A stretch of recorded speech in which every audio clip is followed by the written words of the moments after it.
natin yung malunggay. So yan ang kumukulo na. So ilalagay natin.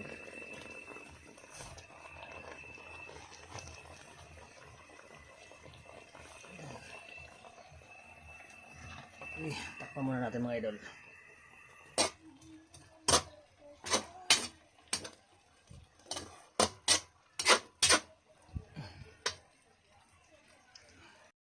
Ilagay natin yung kakanggata.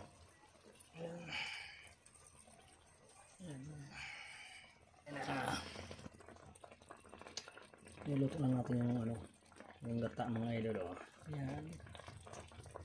Maya kakain na tayo.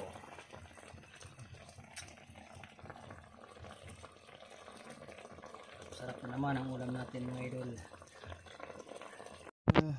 Malunggay na may sog na tambakol. Ayan. Kaya na tayo mga idol. Mukhang mapaparami yung kain natin.